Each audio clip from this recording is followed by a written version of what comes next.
Good morning everyone. For today's video, isi-share ko sa inyo yung first official day ni Veigar dito sa bahay. But before anything else, maraming salamat po sa caller Mr. Revidio. Bagay na bagay kay Dato. And speaking of Dato, tignan nyo ngayon si Dato kung gaano siya kalaki. Nag-i-start na din mag-bulk si Dato kasi 18 months na siya. Pero ang totoong nakaka-amaze sa kanya ay hindi lang yung size, yung structure talaga for me. Yung pagiging athletic niya even though na malaki siya. At syempre, pag may bagong aso, kailangan natin i-drain yung energy ng mga old dogs natin dito sa bahay bago natin sila i-socialize. Pinaliguan ko na rin pala si Veigar para at least mabango na siya. And sadly, I have to let him go talaga. Kasi napagtanto ko na hindi ako ready for another dog. Kaya bago pa man siya lumapag, may mga kausap na ako na alam kong interesado sa breed. But then again, this is a gift from the breeder. Dahil siguro alam niya din na hindi ako tumutubo sa mga tinutulungan ko mag-import. Siya na mismo yung nag-insist na bigyan ako ng another tuta.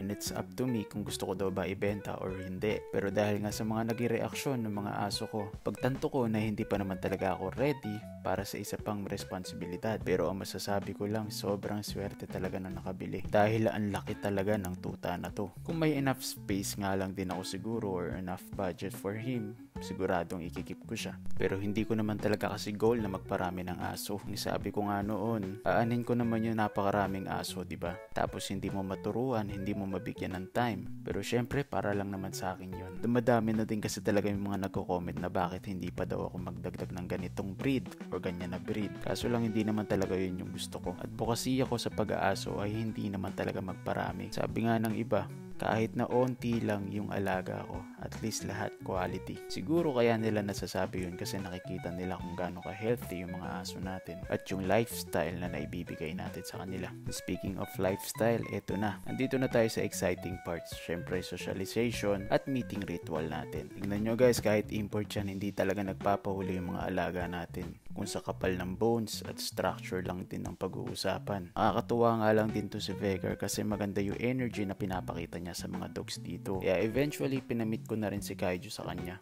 Pero napansin niya nga na parang tense pa si Kaiju nung nakita siya. Kaya hindi ko muna pina-off-leash si Kaiju. Di bale, meron pa naman ang ibang way para ma-socialize ito. Para at least masanay din siya. At syempre, pinalabas ko na si Queen Leia, ang aking favorite dog. Habang pinapanood ko sila maglaro, bumalik tuloy sa akin yung alaala nung una akong nag-import. Nakakamiss din talaga may bagong aso, no? Di bale, malay natin by next year, meron tayong i-add sa pack natin. So yun, pinabayaan ko lang naman sila maglaro para at least maubos yung energy nito ni Veigar. Nakakaawa din kasi ang tagal niyang bumiyahe. At bukas, aalis na naman siya, pupunta na siya sa forever home niya. Di bale, i-visit ko na lang siya pagka nandun na siya. Yun lang guys, maraming salamat po sa panonood. God bless.